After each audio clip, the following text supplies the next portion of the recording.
baby bash. Hey, this is Justin Bieber. Hey, what's up, about Kelly Clarkson? Hey, what's up? This is 50 Cent. Yo, this is your boy Flo Rida. Believe that. Yo, this is Ja Rule. What up?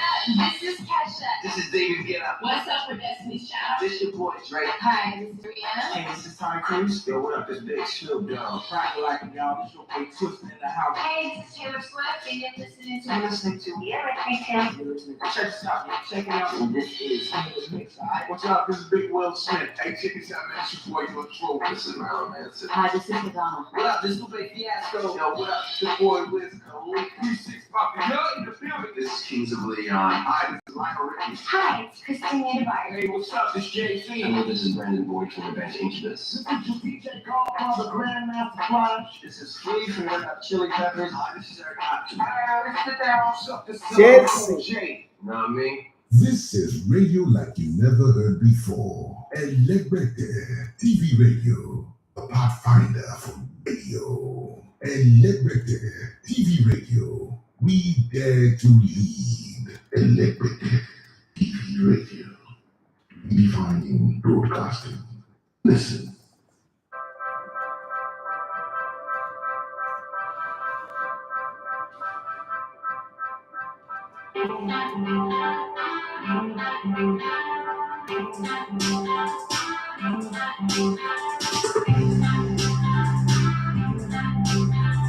Hey, Daniel Akpe. Oh, my man, my better brother. Let's do the show together, man. Then how you doing? How is South Africa?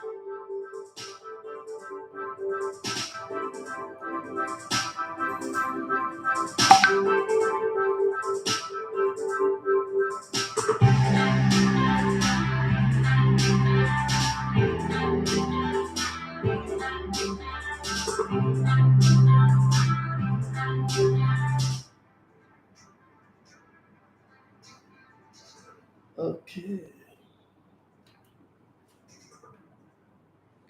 All right, guys. Good morning and welcome to the Sports Buffet on Elective TV Radio. My name is Idafi Matthew. As you're gonna, you love to come in the Elective on the spot. Daniel says, I'm training now. I just pop in to say make a hail. Thank you very much. I really appreciate it. Go back to training, do your job as I do my job. Love you, man, to the very, very top. Appreciate that popping in. Right, guys, it's the public holiday in Nigeria, celebrating the Independence Day.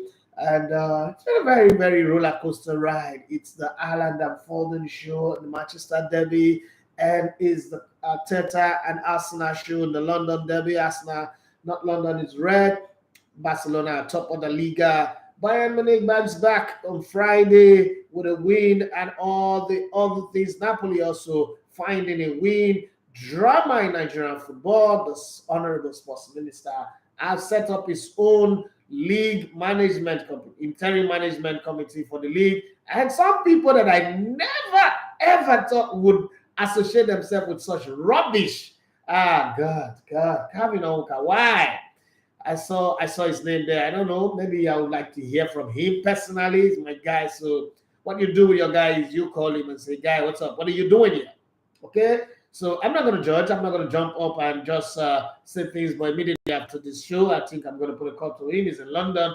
I don't know what the minister wants him to do from London, to leave his work, to leave his family, to leave what he's doing, and come over to. I don't understand. But I'm going to get his own side of the story and see what he has to say. But if you talk about people who pay the dues, people who are legend for football in Nigeria, Akinwunmi is one of them. But I don't think that this is the right way for him to come into management or administration of football in Nigeria. It's a long show.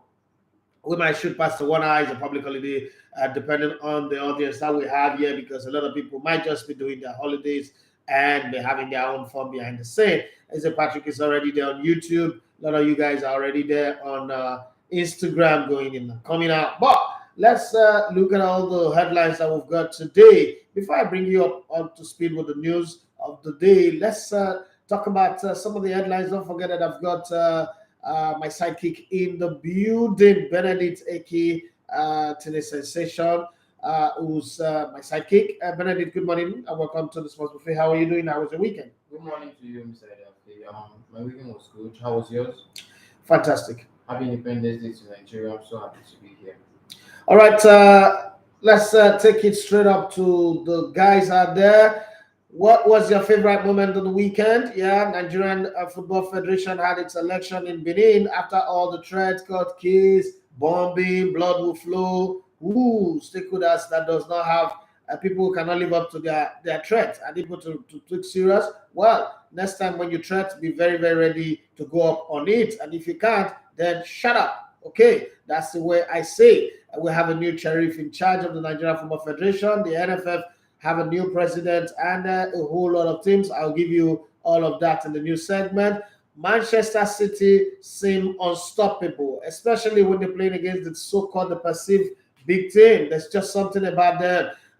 When Erling Haaland was scoring goals in the German Bundesliga, in Norway, and even in Austria, people said I can't do that in Premier League. Why is it that all the people that they say cannot do this or do that in the Premier League always end up becoming those people who make it? When Pep Guardiola was doing what he was doing, people said, "Oh, you can't dominate the Premier League like he's dominated La Liga and the Bundesliga." Well, he came to the Premier League. Look at what he's done. 7 seasons so far, and the number of titles he's won is incredible. But let's look at the numbers. Fastest player to get a hat trick. It took him 41 games. That was Michael Owen. It took Luis Suarez 3 hat tricks. Sorry, it took Luis Suarez 79 games to get 3 hat tricks. But this one, it took him 8 games. 8 games, yes, to get 3 hat trick, and the first player in the Premier League era to score 3 straight hat trick on the bounce on the home game. Okay, I don't know what else he needs to do, but okay, he's become one of the 14th player to be given 10/10 rating in L'Equipe, the French magazine that doesn't really rate players very high. So they've rated 13 players previously. 10/10 is become the 14th player to be rated 10/10, and the records keep going on and on and on and on. But in the weekend also, Harry Kane scored his 100th away goal in the Premier League, becoming the only striker to do that, and also shattered Thierry Henry's record of 43 goals in the London Derby. All the London Derby they played now, he's got 44 of that penalty. Spurs just didn't do anything, but they managed to get a goal against Arsenal. But then Arsenal were classer, they were dominant, they were so beautiful to watch. They were everything you would wish an Arsenal team should be like. But then there is still a long way to go. I hate it when people put Arsenal in the title race. I know that I said it from the beginning, Arsenal is going to be in the top 4, but putting them in the title race doesn't really look good for me, in my own opinion. I don't know what you think, but you should show up and tell me what you think about that one. And the talk about Manchester United. Some people said that they lost the first half and won the second half. Do you agree with that? Well, it is the reality of the result. But is it that Pep Guardiola just decided to take a foot off the pedal with his substitution and decided, you know what, let them have this one. We've done just about enough. There's no coming back on this one. I don't know, but it was good to see for Foden score a hat-trick just as well as the man himself, Erling Haaland. What Erling Haaland cannot do in football does not exist right now.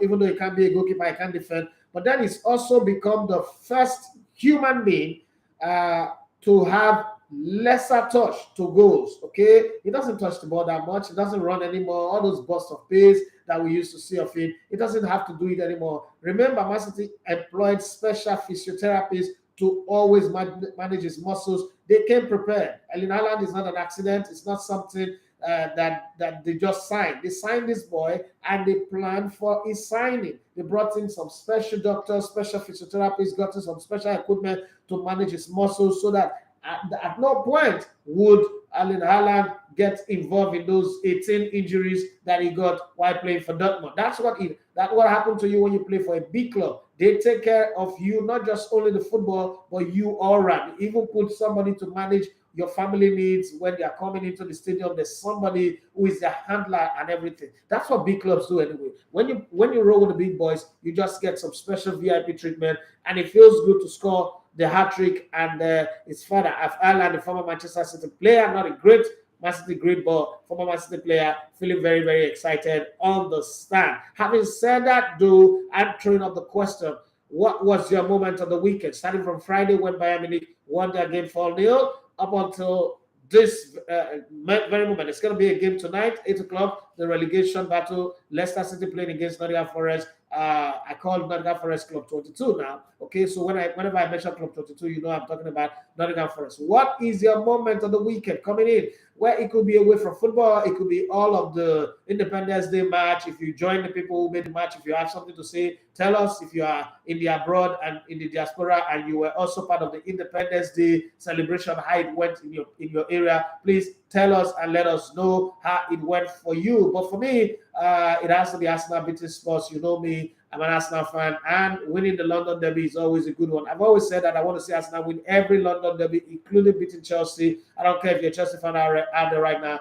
but that's the way I feel. So talk to me about your footballing weekend and your general weekend. How did it go? What's up for you? Give me all you take. But then let me go before I bring in the news. Let me go to Benedict. Benedict, how was the weekend? What was the moment for you? What was that moment or moments that made it for you? Well, starting the weekend, a lot of things happened. Sunday rehearsals for church and all that. But my sports talking point of the weekend, first of all, came in Formula One. Formula One was a blast this weekend, and most importantly, the rains really fell. It really felt. Well, my talking point for this whole weekend was the Liverpool-Brighton game. Without Graham Potter, Brighton still look up. With Leandro Trossard scoring a hat-trick, Liverpool. I think Gareth Southgate just downplayed Trent Alexander-Arnold's morale. Their game was just nowhere to be found.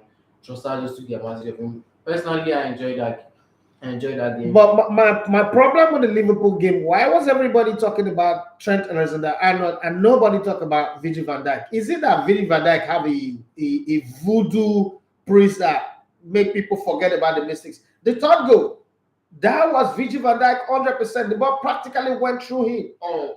Virgil van Dijk had it. And all of the goals. So why is everybody talking about? I don't know, but why is everybody talking about Trent Alexander-Arnold just because over the international break, Southgate did what he did, and then the coach, Liverpool coach Jurgen Klopp, came out to say, "We know that he's not very good at defending." That's not the time to say. That's not the time to say it. Okay, the national team coach have stabbed him in the chest. You now go to his back and stab him. I don't get it. Well, it's modern day football anyway. But then I also think, guys, give me your opinion. Derbies used to be fierce, used to be hot, used to be aggressive. They're looking too simple, too nice. I don't understand. It's not only me that is observing that. There's no punch, no fight, no energy anymore. They practically could finish a derby match and the players on both sides will be taking selfies.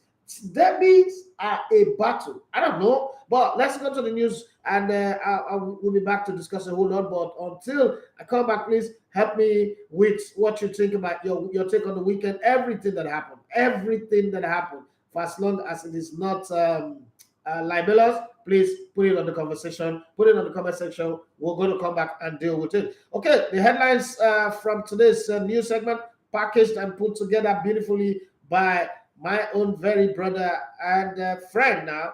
Okay, Timothy Daibo, thank you very much for putting it together. Full list of new NFF board as Gusau takes over from PINNICK. Okay, that's one of the headlines, and you will get the full list of the people. MPFN, Darren, I mean, if I was writing this, I'd say Darren dares everyone. Set up IMC to oversee league affairs. My sad point is that Davis Inowumi, his name is there, Paul Bassi agrees to be a part of this one, and even Kole Shiname agrees to be a part of this one. And then you have Barrister Alhaji Ibrahim. I think that the club owners should have stood their ground and stayed on their part. But hey, it is what it is. This is Nigeria. Okay, well, let's watch and see anyway. Qatar 2022, Olise appointed into technical team. I'm so happy for him anyway. I'm so happy. You know I love him. Okay, so I'm happy for that appointment. I saw him in Brazil, was among the technical team. I think he must have done something right to always keep getting this appointment. One day when the whole environment is nice, maybe he will come back and coach the Super Eagles and do well. Just my little advice to any ex-international that's coming to coach the national team: stop telling the players, the current players, about what you did in your time as a coach of the national team. They don't need to hear you. That's one of the things that destroy you, okay? That's one of the things that destroy coaches, because once you start saying that, it puts them off. I've spoken with a lot of players, and that's one of the things that they say. CAF reopens bid for the Total Energies 2025 AFCON hosting as Guinea gets stripped. What did they do? We'll find out later. Haaland is many top strikers in one. You can't, that's according to Schumacher. You can't just say Haaland looks like Ronaldo or Thierry Henry. It's just a whole lot of strikers in one. It can be anything. It's like water, it's fluid. It takes whatever shape and form that it wants to take. Sacking spree as Wolves and Sampdoria asked managers after defeat to West Ham and Monza. Okay, I told somebody that Monza definitely will not be relegated for as long as Silva is going. Instead, he thought I was lying. Now let's go to the news and deal with it as it is put together by Timothy Enyimba. The Nigerian Football Federation on Friday, September 30th, at its annual General Congress, Elective Congress, that ushered in new executive into the board. None of the guys that I was hoping to be in the executive committee, board members made it, but the one person that I predicted would be NFL president won that one flat out. Alhaji Ibrahim Musa Gusau emerged as president of the Nigerian Football Federation after defeating ex-international, Peterside Idah in a rerun election at the Edo Heritage Hotel, Benin City on Friday, okay, the 30th day of September 2022. The Zamfara born administrator had in the first ballot defeated his closest rival, former first vice president and second vice president, Seyi, Akinwunmi, and Mallam Shehu Dikko. In other positions, Enyimba International supremo, Mr. Felix Anyansi-Agwu, put 23 votes to beat Senator Solomon Ogba. I love that, okay, who put 8 votes to emerge as the first vice president. You know what's interesting with Solomon Ogba coming to the NFF? I would have been very, very sad if he had won this election. Solomon Ogba has been in the Senate since forever, and he could not pass the sports industry bill. He could not also help abrogate Decree 101. So for me, I don't think that he have any reason or any right to come into the NFF. This, for me, I single-handedly see him as one of the problems of Nigerian football. So it was good that he did get to win. Yeah, celebrate people's defeat. But sometimes when you think of the industry ahead of the individuals, then you should be happy. Mr. Ahmed Yusuf Fresh emerged as Chairman of Chairmen after pulling majority votes of the 41 cast to emerge unopposed. Okay, for board members, Right Honorable Margaret Iche emerged as the winner after defeating Mohammed Akali in a rerun by 22 to 19 votes. The two had initially put 15 and 14 votes respectively. Alhaji Babangana Akali put 23 votes to pick the first slot for Northeast on the NFF board as Timothy Hammond defeated Sadio Mohammed 32 to 9. Wow, this looks like a basketball score right now. Okay, 32 to 9 votes in the rerun to book the second slot. For Northwest unopposed, Alhaji Ibrahim Musa of Kano State pulled 40 votes to book the Northwest seat on the NFF board. There was no election in the Southeast as there was an inconsistency in the electoral rule book, which hinged on federal character. Okay, in the South-South election, Right Honorable Essien Udofort and Nigerian Women Football League chairperson Aisha Falode emerged with 19 and 13 votes respectively to book their place on the board. Southwest will have Sunday Ajayi and Ganiyu Majek, okay, on the NFF board after they put 12 votes each. Okay, so for a full listing of the people that will be running our football currently, let's run you through the list. The president of the NFF, Alhaji Ibrahim Musa Gusau, is the president of the NFF, and going further, the first vice president is Felix Anyansi-Agwu. This one has been around since forever. He's doing a good job there, definitely. Chairman of Chairmen is Ahmed Yusuf Fresh, so he's still going to be there. North Central, Right Honorable Margaret Ichen is there. Northeast, Alhaji Babangana Kali and Timothy. Not there anymore. Timothy Herman is there. Northwest, you have Alhaji Sharif Rabiu Inua. Southeast, as you heard in the news, was suspended, so there is nobody coming out from there. And then the South, you have Right Honorable Essien Udofort and Aisha Falode, and the Southwest, you have Sunday Ajayi and Ganiyu Majek. All the people like Aji Gafar and Ayodeji Adegberu, they make it there. Well, Sunday Dare, there's the establishment set up IM Internet Management Committee to oversee league. This is going to be the first challenge that Alhaji Gusau will face.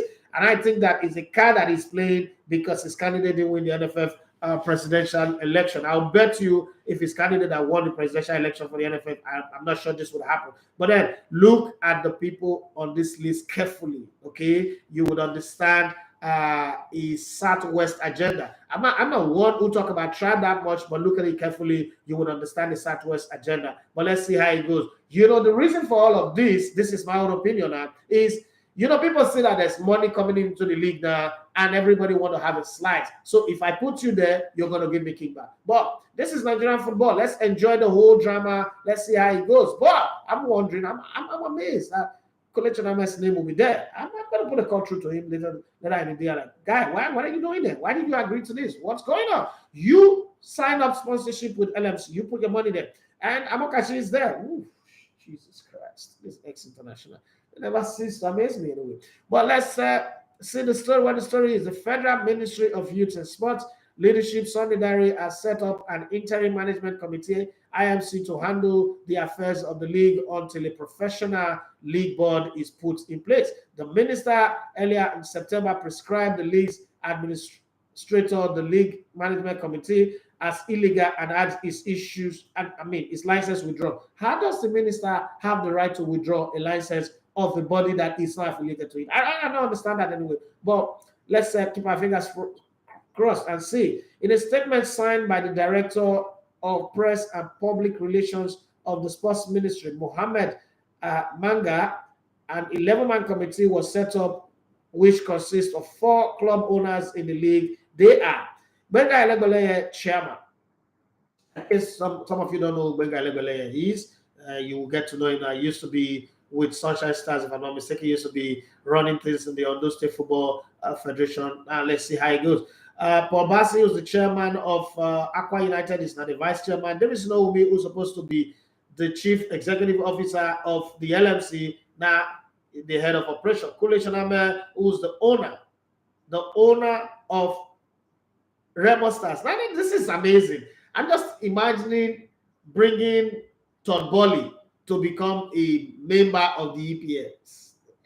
It doesn't make sense one bit. But hey, in Nigeria, things just happen. Daniel Dabul Amokashi, okay, it's gone from being a coach to being an administrator. Kevin Emeka Unka, you're going to explain what you're doing there to me anyway. Aliyu Adamu, rep of the NFF, rep of the Nigerian Police Force, Barrister Danladi Ibrahim, Olumide Bamiduru is now the secretary. How does NFF need to put a rep on a body that they are supposed to be running, that's supposed to be managing, they're supposed to be their father? I don't understand anyway. But let's see how it goes. Sometimes you just need to open your mind and allow things to happen. Let's go to the appointments that have been made by FIFA for Qatar 2022. The 2022 FIFA World Cup in Qatar is just 48 days to go, and former Super Eagles skipper and coach Sunday Ogochukwu Olise, my all-time favorite Super Eagles player, have been appointed by FIFA into the technical committee. The ex-Juventus midfielder, in a tweet on his page, made the disclosure. Extremely honored to have been appointed by FIFA as a technical expert for the FIFA World Cup in Qatar, and the privileged company of Sir Arsene Wenger, no, Arsene Wenger, not get sir. Okay, Arsene Wenger, Jurgen Klinsmann, and 3 others. Work started last night. Qatar 2022 is looking great and ready. Okay, Olise resigned from his role as the manager of German 4th Division side SV19 striker in August due to a run of poor result. Okay, let's go further down to CAF reopening the bids for the 2025 AFCON hosting, as Guinea was strict. Okay, the executive committee of the Confederation of African Football on Sunday, 1st of October, while everybody was, having fun, on Saturday, 1st of October, while everybody was having fun in Nigeria, was making some very, very stringent decisions and opening the doors for people to decide all the way in Algiers, Algeria. Announced the reopening of bids for the Total Energies African Cup of Nations 2025. CAF stripped Guinea of the right to host the 2025 African Cup of Nations due to the infrastructural and lack of facilities and infrastructure in Guinea not being ready to host the world-class AFCON competition. Okay, why did you give them in the first place? What was the assurance? What was the guarantee that a country like Guinea will be able to host the African Cup of Nations? It's not for everybody, okay? Other African countries who wish to host the African Cup of Nations 2025 can now submit their bid. Cote d'Ivoire will host the 2023 edition of the competition slated for January. 2024. Okay, we're still looking if that is going to even happen in January of 2024. Well, the man, the mate, and his legend, even though he's still a kid. Okay, 100 game, 103 goals already. Damn. Okay. For my Manchester United and Manchester City goalkeeper Peter Schmeichel was full of praise for City's talisman Helen brought Haaland after a dominating display yesterday's Manchester derby. The Viking, the one I called the Norwegian Tour, Helen brought Haaland, and another record broken as he stole the show in Sunday's Manchester derby. Norwegian scored 3 goals and provided 2 assists as for Foden, who is also got a hat-trick as the Citizen beat Manchester, their neighbors, the non-noisy neighbors, 6 goals to 3 at the Etihad. Haaland hat-trick against United ensured he became the first player to score 3 successive hat-trick at home in the Premier League era. Jesus Christ. In an interview with the BBC Radio 1, live quoting from BBC.com, Schmeichel said, you could be different players, you could see different players in Haaland, and he's like the top striker all in one. Okay, the biggest part of a good striker is patience. I played against some of the best strikers, and when they go missing is when you really have to concentrate. Okay, the Cristiano Ronaldo, the Filippo Inzaghi of the world, they disappear. Then all of a sudden, boom, okay, they get the chance and they hit you. When you look at Ireland, you see different players. That Zlatan like goal and Ronaldo is there. Is there too. You see top strikers in one. That is amazing. Okay, this is why he is dangerous. He has the ledger of seeing many top strikers, and they are all put into one player. Wow, that's amazing. Coming from a goalkeeper, a great goalkeeper who won the Euros and also won the Champions League and won plenty of titles. But let's look at coaches that have been fired, that have been told no more. No more. We can't endure this anymore. So let's move. The latest sack in the English Premier League has been seen. Wolves sack manager Bruno Lage. Remember, when this guy was employed, I said it wasn't going to last. And when they started the season, the way they were playing, I said this guy is not going to last. With ball jugglers in your hand, you're playing a system that stifled them. But hey, they tried. He got to 8 games or 7 games. Okay, after 16 months in charge, following Saturday's defeat at West Ham United, left them in the bottom 3. Wolves have just won and lost 9 of their past 15 Premier League matches under the Portuguese. And you know the funny thing is, Wolves really does have a good team that shouldn't be where they are. I'm going to bring that to Benedict after the news anyway. Lage succeeded Nuno Espirito Santo last summer and led Wolves to 10th place finish in the first season in charge. However, his side have only scored 3 goals and picked up 6 points from 8 games this season. In Italy, Sampdoria, okay, I've sacked coach Marco Gampolo. Gampolo was shown the door after Saturday's 3-0 home defeat to Monza. Monza, of all people. Man, Monza also gave Juventus a run for their money the other time when they played the draw, okay? The defeat to Monza left them with just 2 points from their opening 8 games. Sampdoria announced Giampolo's dismissal for the 2nd time in his career on Sunday evening. Okay, Primavera coach Felix Tufano will become the interim manager until a new coach is officially chosen. Among the current options to succeed Giampolo are Claudio Ranieri, Roberto Di Aversa. I don't know who's going to take over, but I wish them the very, very best of luck. Let me come to you, Benedict. What do you make of Wolves coach Bruno Lage? I mean, people were praising him at the end of last season. I said, I don't say anything to praising this guy, but if you guys think he's good, then let's just keep our fingers crossed and see. What do you think of Bruno Lage, 18 months in charge of Wolverhampton Wanderers? Well, I think Bruno Lage coming in, replacing Nuno Espirito Santo. Nuno Espirito Santo left in a rush since Tottenham wanted his services. Then Bruno Lage came in. Bruno Lage brought a whole different type of play, most especially defensively. And this whole dark saga of Wolves only scoring 3 goals since the beginning of the season is not really surprising. Throughout last season, where Wolves finished 10th, they had only behind Manchester City in defending. But total team play was not impressive as one would have wanted. And Nuno Espirito Santo, Wolves already have this character of they are a more than mid-table team who can push Yeah. for 7-6. And the moment you're not expecting that, and that's the position Newcastle are trying to push themselves into. And since Brunelage isn't offering that, come on, he deserves to be sacked. Not totally, but to some extent, Wolves are not. I go with you on this one. Wolves are not meant to be where they are. I think that they have quality in their squad, not quality to win the title or to make the top four, but quality not to be where they are currently. So this is not one of those decisions that I feel like, oh, it's wrongly made. Why did he do it and all that? But let's go to Instagram and see what the people are saying there. Okay, let's start with this one. Mr. Smile say good morning, Elegweta, good morning to you. And I went further down to say, Chad, Man City no do my team well, but Man United fans should be calm.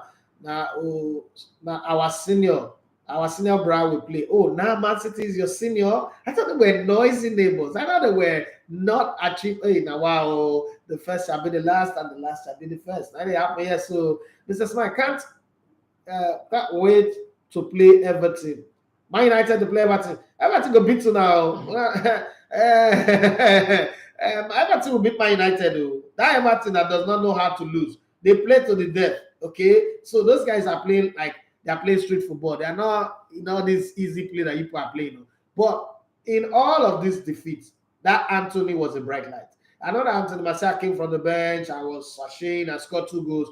But that Anthony, that Brazilian Anthony, it was a bright light. It's just that the ball didn't come. They didn't feed him with much ball to do anything. When you're playing Man City, come on, that's expected. Mrs. Mike, maybe not a title race, but Arsenal would be there. Because which other team would compete? Please don't come and Jesus. Stay with your Man United. This is how they do. All the Man United people, they'll be pressing juju and be talking good about you. They are trying to kill you. If you watch Peterside Idah in Nigerian movie, they'll be praising you, and before you know now, they'll just say, please, Mr. Smiles, we are not in the title race. We don't want to be. It's Man City's title. Okay, we have given it to them. In short, EPL should give them the title. Okay, we are not in the title race. We are just running for top 4. When we want to compete for title, we will know. We still have like 4 more players to add to this squad for us to compete for the title. Right now, we are not. Don't come and jinx us and then make us go and lose 4 straight games on the bounce. No. We refuse to take it. Okay. Demo Waye says, good morning, Elegota. Good morning to you. What seems to be happening to Liverpool? Is it usual for teams? What's the way forward? Please help diagnose. I'm not a doctor. I'm not a lab scientist. But I think what's happening to Liverpool is that, like I said 2 seasons ago, I said that a time is going to come where the legs will not be able to run anymore. This team have been overworked. This team have been pushed. And it's also what I like about Pep Guardiola. Pep Guardiola seems to like manage his team. When people get angry that he's not playing this player that much, he's not giving that. It's actually proper rotation to give the team long-lasting energy. But Jurgen Klopp kind of like put a team together that want to run you out of the park every single game. There is no player management. There is no proper rotation. Sometimes you have games that they don't need to. Liverpool players are chasing too many things. Liverpool players want to be player of the season. They want to be highest goal scorer. They want to win the league title. If you go to Man City don't chase that. If it happens, it happens. But they're not chasing, one player from this team must win the highest goal scorer. One player from this team must be player of the season. No. They just find a way to rotate the team and find the balance. Liverpool can be beating you 6-0. They will still leave Sadio Mane. They'll still leave Mo Salah to play 90 minutes. Sometimes you just feel like, rest these players, because on the long run, it's going to affect them. And I think that's one of the things that is happening right now. And Jurgen Klopp also, it's not helping matter with his comment. The kind of things that he says sometimes just make you feel like they should keep losing because he's just talking at a point. And I don't like what he said about Trent Alexander-Arnold, that we know that he doesn't defend well. That's shit. If your national team coach shred you, your club coach is supposed to protect you. Supposed to. If I was Jurgen Klopp, I'll come and say, how can you say that he doesn't defend well when he's defended in a team that won the Champions League, that won the league title, that have chased Man City to the title every season? I mean, we've scored more goals, we've not considered much. That's what you will say. Even if it is not the truth, you will say it in such a way that it will give the player a boost. But to come out and say, we know he doesn't defend well, that's like really, really train him under the bus. But hey, these things happen. You're working for your money. Just make your money and move on. Okay, the grill says, my footballing moment this past weekend was that goal by Thomas Partey against Spurs. Good morning, boss. But that goal was good. He doesn't score that much. He scored this. That was his third goal for Arsenal. But the stability that he brings to the team is beautiful. Like it's just you just see that stability. You just see him in a place that allows Saka to go forward, allows Saka to not play a kind of a free role in that midfield. Doesn't have to work that much so that he doesn't pick up those unnecessary cards I picked. I think that Thomas Partey makes it good, but then my fear is that he can't stay injury free for a very long time. So that's always what I worry about. Imagine if Thomas Partey was in that game against Manchester United. Maybe the story would have been different anyway. Those counter-attacking runs would have been cut short. But hey, it is what it is. You sign 30 or 25 players to play a season, all of them should be given a chance. Mr. Smiley said the first goal was from Henderson's error, misjudging the flight of the ball in the air. Arnold got beaten with his skill, which is normal. Then the shot. Thank you very much for that. But people don't see that. Everybody blame Arnold now.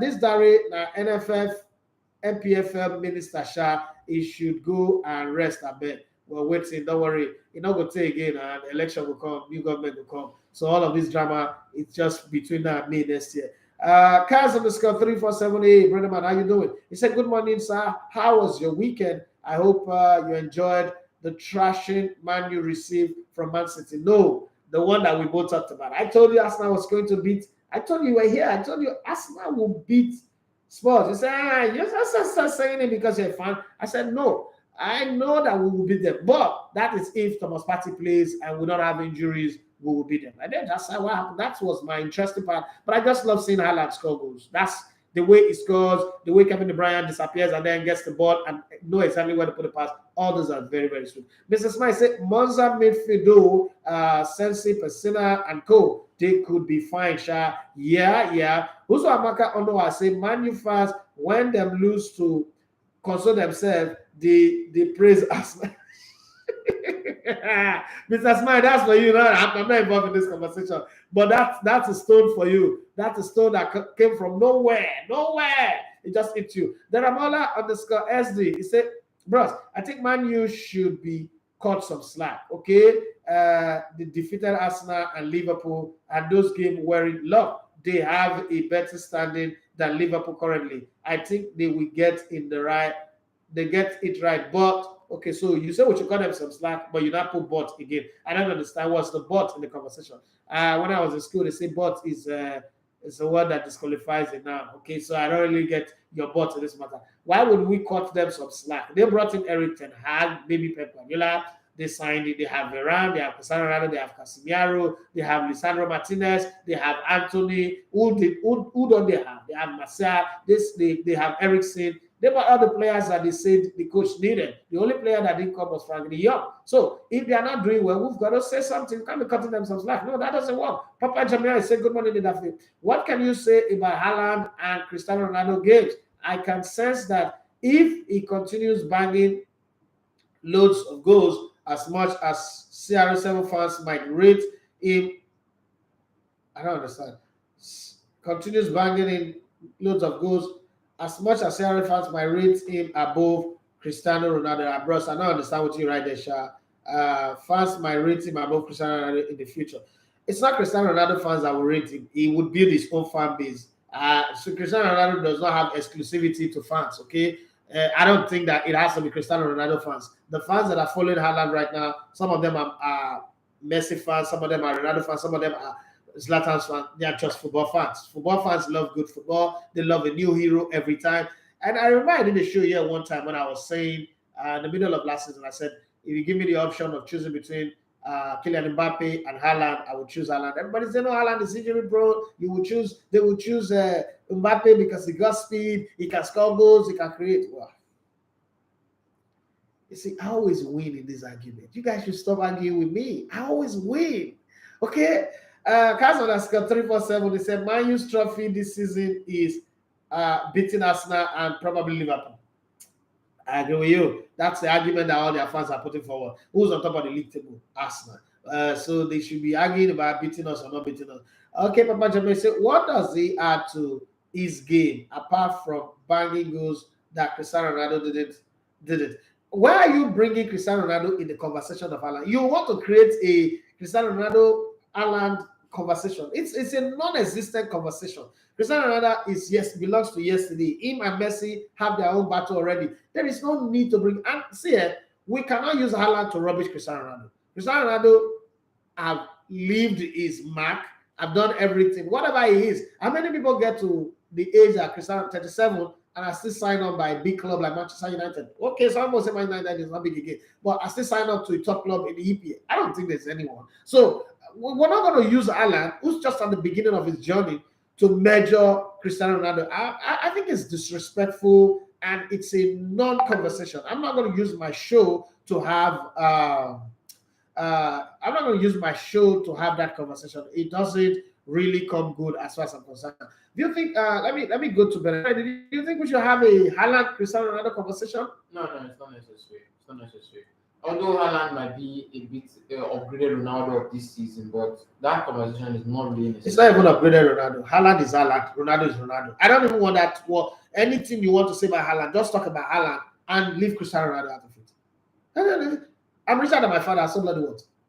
He doesn't. He get back to me. So you understand? So there's no. I don't see the space. I don't see the space for that conversation. One's career is ending, another one is just starting, and there's no basis for that conversation. I'm not going to fall into that trap so that somebody will not come out and quote me. Hey, Sam Soji, what's up? I saw you walking the streets of the UK. I don't know if it is Manchester or London you were, but I saw you walking the streets. It was fine. Lovely video.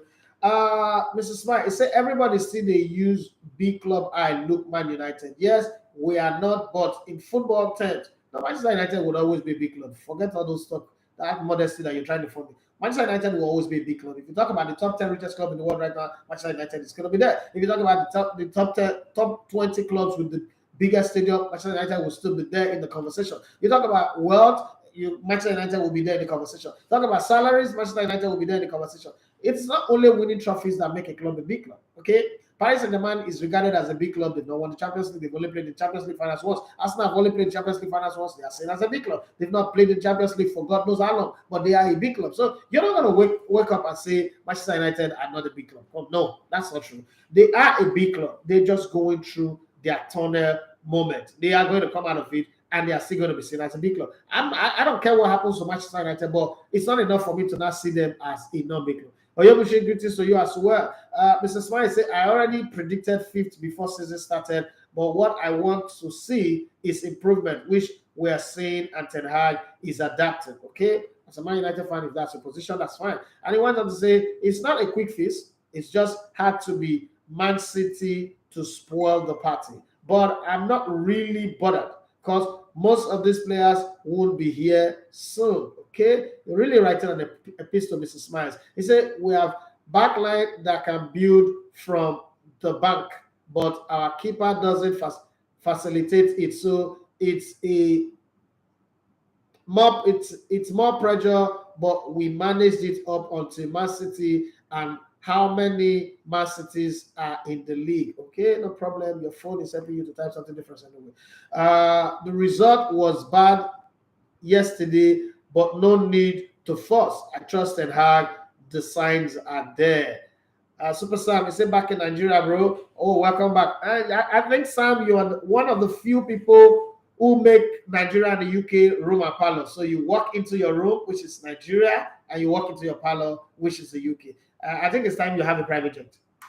I'm just saying. I mean, there's nothing wrong with you having a private jet, but you're a modest person, so you would give me this. No, I don't need it. And I'm not going to pressure you to that. You're not the kind of guy that can pressure you. You're a man of your own. The thing I like about you is you're one of those ex-players that did end their career and begin to be young. I don't think there's any of the soldier that is like that anyway. And that's what I love about you. And I'm super proud of you about that. I mean, well done. I see the work that you do within the political space, within the sports space, and within the business space. That's how it should be, okay? And you're doing a very good job. And also looking out for the family, taking care of everybody. It's not easy to balance family, work, business, political relationship, and all that, appointment and all that. But you're doing a very good job, and I salute you for that. Also not running after, unnecessary government officials It's a very, very good one. Well done, bro. I wish everybody could learn from you, but you're setting good pace and doing very, very well. That's it. Let me go to YouTube and see what everybody's saying on that space. Let me also bring in Benedict. Benedict, do you think that Manchester United needs to adopt the Arsenal style of being patient, and Arsenal was patient with Arteta, and it looks like we're seeing the result right now. Now we've not seen anything, nothing has been achieved. 2 straight defeats or 2 straight draws, and other people winning, and Arsenal is back out of the top 4 again. But do you think that Manchester United need that kind of patience? Their fans, everybody needs that kind of patience? Well, which club doesn't? But Manchester United over time, because of the 26 years Ferguson was at the club, they are not used to such story time. Although initially, they've got 10 years without winning the title. Although initially when he started, they were not. It wasn't a bit of roses in between that. But the way I see, they've committed Ten Hag to more of a long-term plan, but the patience is not totally there. But considering the question you asked, I think they need to be patient a bit because Arteta initial season he came wasn't the best. They finished 8th. Second season they finished 8th. They finished 5th last season. Yeah. Then here they are this season. Although I'm not good, I don't know how to end. But Manchester United need to be a bit patient. They're not much of a so is Chelsea. Like you said the other day, Chelsea can go 2 seasons without winning the title and so a competition generally. But Manchester United have really. But with a Graham Potter. But Manchester United have really stretched the rubber for this solid 10 years. Closest thing they have to a title was the Europa League, where they eventually lost on penalty, where they fired the ball and result to no show and all sorts of things. Oh Jesus! But the patience should just be. This boy is evil. I keep telling you people. Maybe the patience should just be a bit longer because Ten Hag has a plan of signing this amount of players and also trying to emulate what he did a bit at Ajax into this Manchester United team. Should be enough. So let me put it this way: Arteta have, apart from the other guys at the board, George Kroenke and the rest, Arteta have Edu Gaspar. Who does Eric Ten Hag have? Seems to me like he's got himself. And that just might be the problem, because if you look at some point, there was somebody that was supposed to be the go between him and Frankie de Jong, and that didn't just work. I don't know, Frankie de Jong didn't see himself going to play Europa anyway, and it's a World Cup year. So let's believe that after the World Cup, there's another 4 years before the World Cup, there's a Euro coming, there's the Nations League, there's a glorified friendly anyway. But do you think that he needs an Edu? He needs his own Edu to make it work. Conte have Patrici, Arteta have Edu. Eric, does he need anybody, or the structure is good right now and they can build from here? Well, I think they can certainly build from here. We just a few signings. I personally thought Manchester United are a bit stable from the time they started their win against Liverpool and Arsenal, and I felt like only Maguire should be out and a new defender coming in. But it seems they need a lot more. So it does Arsenal right now, and I don't think he needs his own Edu. I think he can go on his own. De Jong not coming was very, very unreal from the beginning. Eriksen and Bruno Fernandes. First of all, what is going to be playing time and decelerating to the Europa League and all sorts of things like that. But player, what's it called now? The gathering of the players for this season has been kind of good. Anthony, we saw that goal against. Yeah. That goal was made in heaven. But I don't know how to put it. Which is your favorite goal? The goal against Arsenal or the goal against Man City? The goal against Arsenal was Arsenal misplaying themselves. The goal against Manchester City was made in heaven. Aaron Ramsdale in that game he didn't cover his post entirely. The defense just let him slide. That goal against Arsenal was cheap, but this one from way outside the yard, and that just happened. And the thing that he can shoot with both legs, it's hard to track him. When you think you pin him down, he goes to the right. When you think you pin him on the right, he goes to the left. But the left is deadly. It's the dangerous one. The thing about Anthony is that he quickly goes invisible in games. Very, very invisible. I don't know if you saw the Europa League. Skillful players are like that. Skillful players are like that. Robinho, they're like that.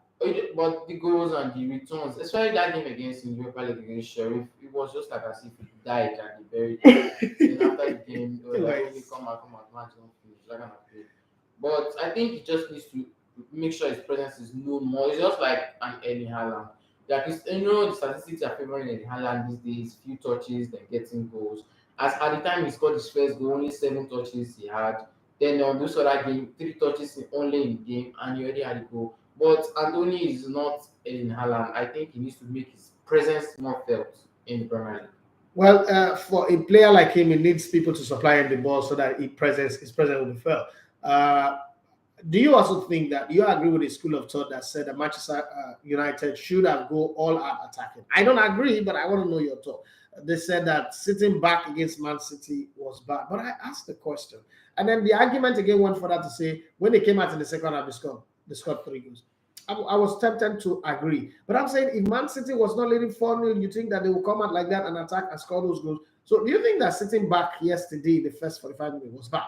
Well, if you know about Manchester City do not have to capitalize on you sitting back and both counter-attacking. There was this Champions League game when the Liverpool still stood between Tottenham and Manchester City. Oh, that's when I hated VAR. So first game, Son gets his goal 1-0. Tottenham looked good for the second leg, and the second leg ends 5-4. You can see that. And that game, Tottenham seemed to push more because they needed to score. That the away goal was scored to win. Then the next season, Manchester City play against Lyon. Lyon come out all attack, and it's just that Manchester City course that comes again. But the game against Manchester United yesterday just seemed to be Manchester United should have dominated the game more in the midfield. Everything and Bruno Fernandes personally for me are one of the best duo in the Premier League right now. Regardless of the Premier is like 8 midfielders in one, but they should have done a bit more better in the midfield because. Do you think there's this argument that I always put forward? Bruno Fernandes sometimes loses his head in the course of the game and he misplaces his pass. Do you think that Bruno Fernandes needs to be a little bit calm? Because that's what started Kevin De Bruyne at. You know, Kevin De Bruyne knows the runs of his teammates. He knows who to give the ball to and doesn't just get erratic in the game. He's calm and all that. Do you think that's what Bruno Fernandes needs? Well, Bruno Fernandes, certainly from his shouldn't be calm. The club doesn't give him such space or luxury to be calm right now. Manchester City know how to, even when they are losing, they are winning 5-0. The coach is still urging them, come on, score more. But Manchester United of late are just the team that need to be winning. And that doesn't just support Bruno Fernandes' style of play.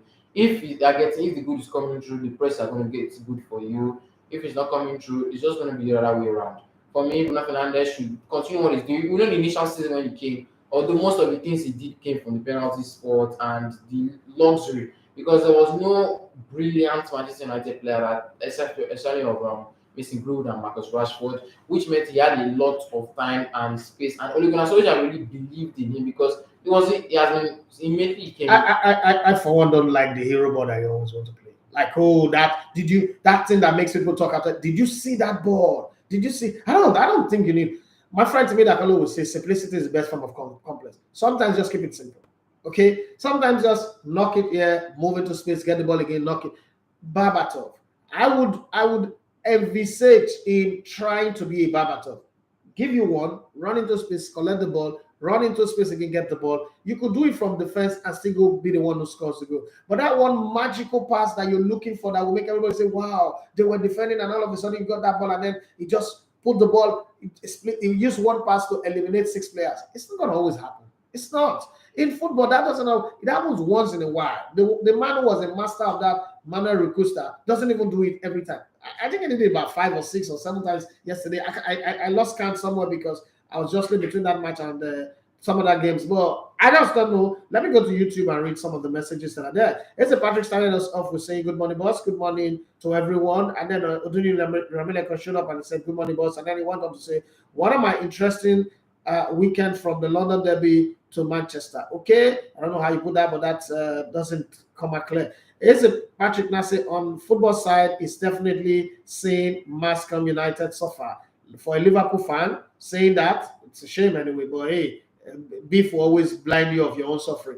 Oduni Ramileko said the beautiful thing about most of Arsenal's senior players not going for international was that they had enough time to rest. The ones who played didn't travel far. I agree with you, and I said that last week that that's going to be the advantage for them. And you can see that Son Heung-min, who everybody was saying, oh, Son Heung-min is bad. He's got a hat-trick against Leicester. I said, come on, who will score a hat-trick against Leicester right now? Arsenal shouldn't be afraid. But people said I was being arrogant. We saw it. Son Heung-min was not in the party, okay? It looked like he wanted to come in, but like a very brand new engine without plugs. So 2 or 3 plugs missing.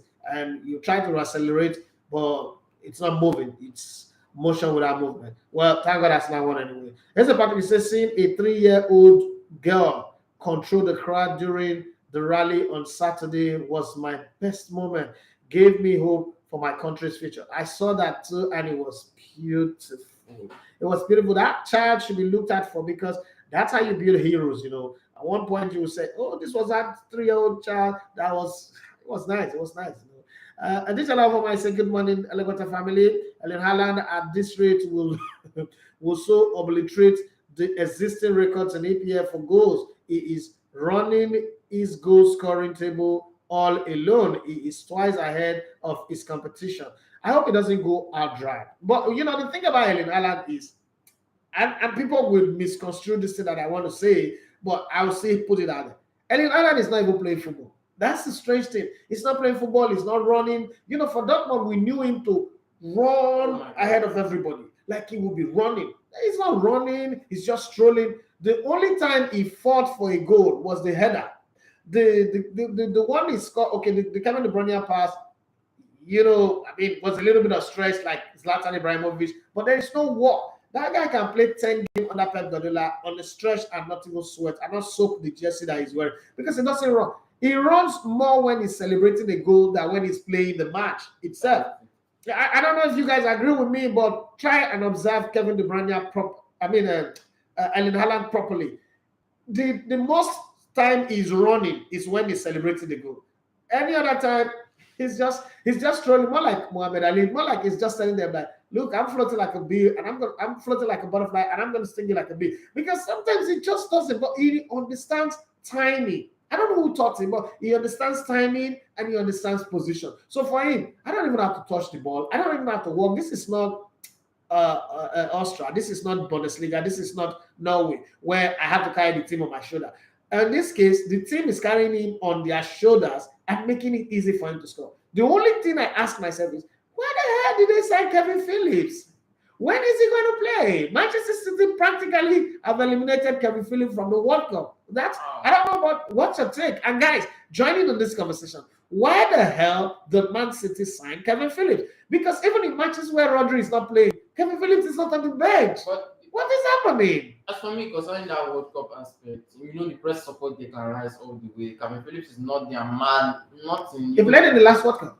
I know. He played in Euro. I know him and they can rise him to have this 4-2-3-1 Sake was having that in the Euros, but the press don't have this thing, because if the press really want Kevin Phillips playing, there's a way they could have. No, they will not force Pep Guardiola. Pep Guardiola is not a person you can manipulate. True, but he's giving them Grealish already. Yes. So the English people should zip it. But before you came to this conversation, my take on Erling Haaland is trying to make the Premier League look more like the Farmers League now. No, he's a sheep farmer now. Because I don't he's know. farming in the league. These are the things that everyone in the Premier League thought that you can't go more than 4. You can't score more than 4 goals against some teams.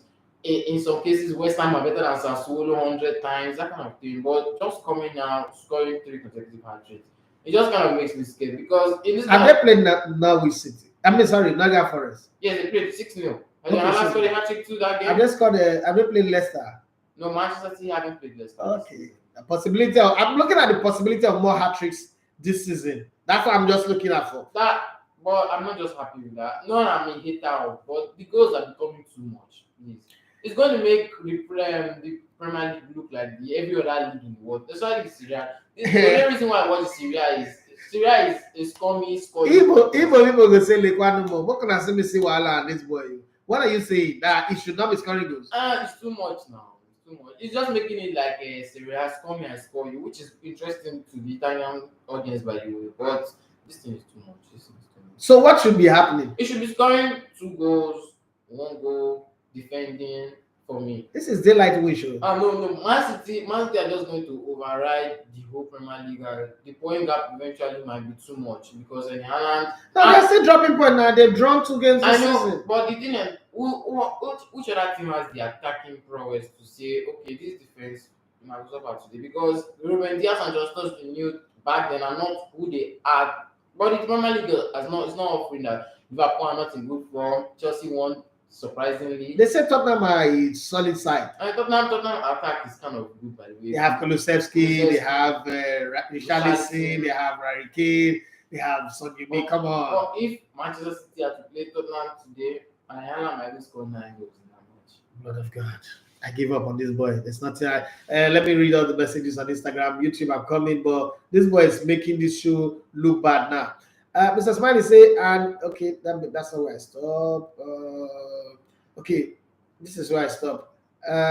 Fidel Ernie said Arsenal is good at the moment, enjoying the rhythm of the game. Yes, that's true. Mr. Smiley say yes. Bruno and his hero ball so annoying. Yeah, that's what I said earlier. He tried that pass like 6 times to Rashford, and it didn't work. Okay, 6 times. Yeah, I thought it was 7. And it was never on. It needs to be calm. That's what I think too. I just think it needs to become some simple play instead of trying to play those hero ball. Mr. Smiley said the signing shocked me. Said Phillips go wait I don't understand that signing. That signing reminds me of AC Milan in those days. They just sign your best player and put him on the bench just so that you don't come and become a problem when they are playing for Champions League. Additional Ufoma said, good morning, Elegote family. Good morning. Ellen Haaland is at this rate would so obliterate the existing records in the English Premier League for goals. He is running his goal scoring table all alone. He is twice ahead of his competition. Hey, it's been a while. How you doing? He said the Nigerian league and its drama, just like Nigeria itself. Yes, so additional he said the sports minister withdrawing license. Now, wow, even devil is shocked at this action. The ex-players are so much full of disappointment, but they never fail to surprise me. No, they don't surprise me. I know that those guys are just looking for small money to live their life. Here's a Patrick. You said, I remember when you said, be mindful of anything the legend Berlusconi has. His fingers on Monza fire. Okay. Here's a Patrick. You said, in club, we trust. Till he leaves, he will soon leave. Don't worry yourself. The trust there. As soon as enough I used to talk, only the shout Wenger out. In Assemble trust. Only the same people that shout Wenger out, Assemble school. And this I say Man City is at a different league right now. But Ten Hag totally got his formation wrong. He played 4-man at the back. His midfield was lightweight. Man City obliterated. That's what you wanted to type anyway. Obliterated them with the first half. And then he went on to say the issue with Liverpool was not Trent Alexander-Arnold. It's TAA, not TTA, bro. It's why will Klopp continue same statement about his main creator? Klopp is here to find the balance. He should focus on sorting the team chemistry. As Patrick said differently, his qualities are amazing and it helps us to the time. He didn't say Trent does not know how to defend. He said so. He said so. Right? I wish I have I'll play the audio for you. He said so. Come on, don't come and be defending your coach when he says nothing. Additional for my say, Arsenal players were all focused on the sports game. They overran the midfield and defense was stable. They sorted the highline issue in the second half. Yeah, the highline issue. I was wondering, like, come on, what's wrong with these guys? Are they just underrating sports like that? Not like I was afraid of some. Thank God Johnny Gaffa is here. And I've been wanting to ask him this question. So this is the time for me to ask him this question. Because the last time we had this conversation about the fans wanting to protest. Okay, so I'm going to ask him this question. Johnny Gaffa, good morning. And how are you? He said, many people don't understand football. Spending money doesn't mean automatic success. ESPN in the ESPC, okay, in a tough Premier League gave Eric Ten Hag 2-3 years to establish his team. Yeah, everybody should give them that, but that doesn't mean that there's no banter now, because the banter you does not mean people don't sabi football now. When Arsenal was losing and people were saying, I was saying, let's give a Arteta time, weren't you guys bantering it? But there's this question I want to ask you. Because the other time we had this conversation, it was more like taken out of context. And I sense from you looking at me like, you are in Nigeria, that's why you're talking like that. We are here in England, we know more than you. What do you know? And I pretend Roland joining on the conversation, and I don't like what he said because it was completely wrong. He said I would always defend the white man. I don't know what he meant by that, but now let me ask you this. When Manchester United were winning, all of a sudden, all those fans that were saying they want to protest, what's it called? Glazer must go. You guys have not protested. is it that the protest is only triggered when there's defeat, and all those talk of Glazers taking money from the club, blah blah blah blah blah blah, no longer exist because somehow you guys managed to start winning, and now that you're not winning, what is the position? Are you guys still thinking now that you lost this game and probably you might lose the next game? Is there a planned protest coming? Because now I'm not in England, I will really need you to give me a thought of what the fans are saying over there. Johnny Gaffa, it's over to you anyway. But thank you for joining in, and thank you for always being there, and thank you for the massive support that you've given to this brand, this project. It's not easy, but to see that support coming every time makes me want to wake up every morning. I want to be up and doing the job that I'm doing. Additional I say, at this rate, Alan and Mbappe different to Mbappe. He will learn after 2 years. Let's not just talk that Mbappe like that. Anyway, Mbappe is still a good player. I mean, he came on the bench to win the game for Paris Saint-Germain. Let's not forget that, and still scoring goal. Johnny Gaffa said, Arteta has done a good job with Arsenal. I wasn't one of the people who criticized him initially. I always said coaches need 2 to 3 years to establish their team. Mario Natana said there is no conversation, no comparison between Alan and Ronaldo. It's a dead on arrival conversation. I agree with you 100% on that one. Additional Alpha I say, how can you be comparing Haaland with Ronaldo? That is disrespect. Okay, that's disrespect. And please let Haaland continue his rise at the rate he may break plenty record, but he enjoy and stop all the comparison. I don't want to compare even. It's annoying when we compare people. It just pisses me off. Jonathan, did you see Mr. It is my turn doing exercise?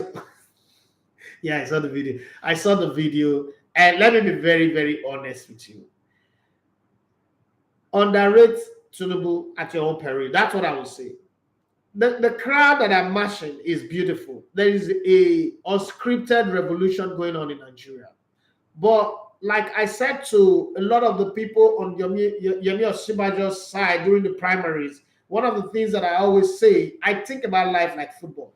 So everything for me is a tactical game plan. Like, okay, how do you move your players? How do you position them? How do they interchange position and all that?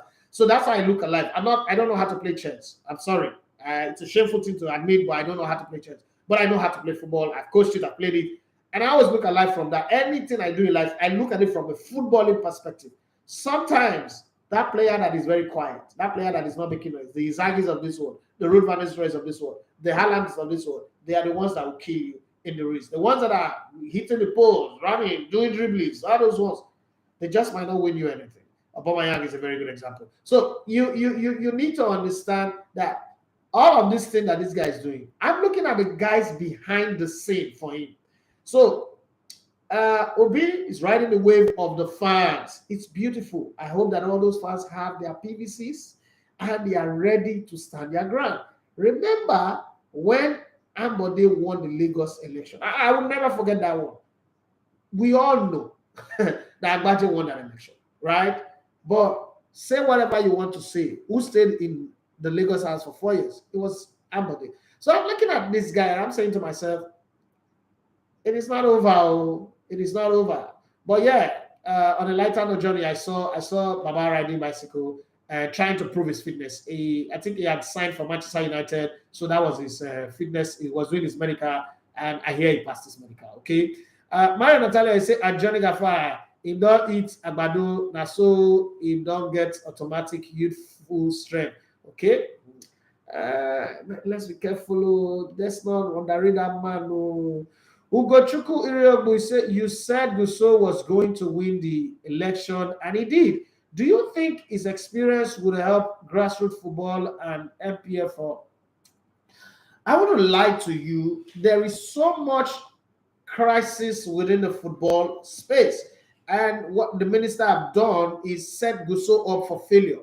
So they've thrown him a curveball. But you say in leadership, you're going to face curveballs all the time. I face that in this small enclave that I'm running. You know, people who you depend on, like, oh, go ahead, let's go and do it together. I mean, when I wanted to start this, I talked to so many people.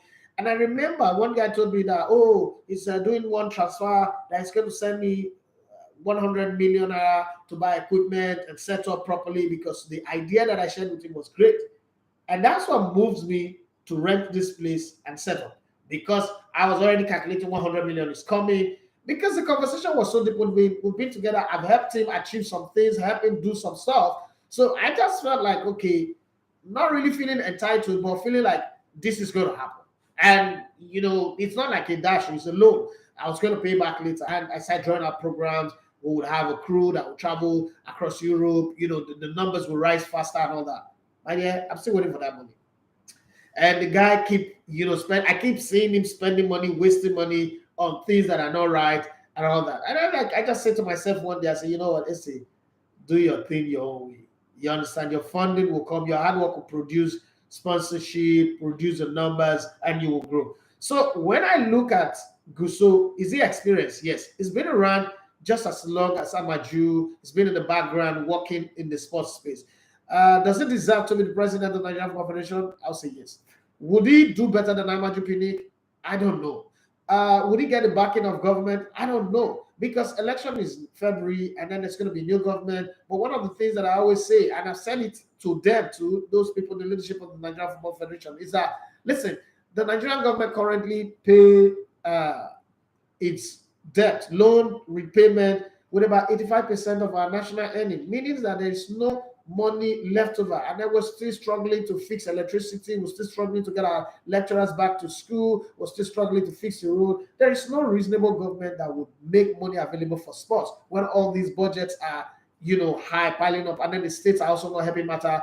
Some of the parastatals that are giving money to help, develop the country, like the NDDCs of this world, are also not spending the money in the right places. It's going to be difficult to not say, oh, let's put 10 billion for sports. It's going to be hard. What is killing the MPFL is funding. There's no money, okay? And then the infrastructures are dilapidated.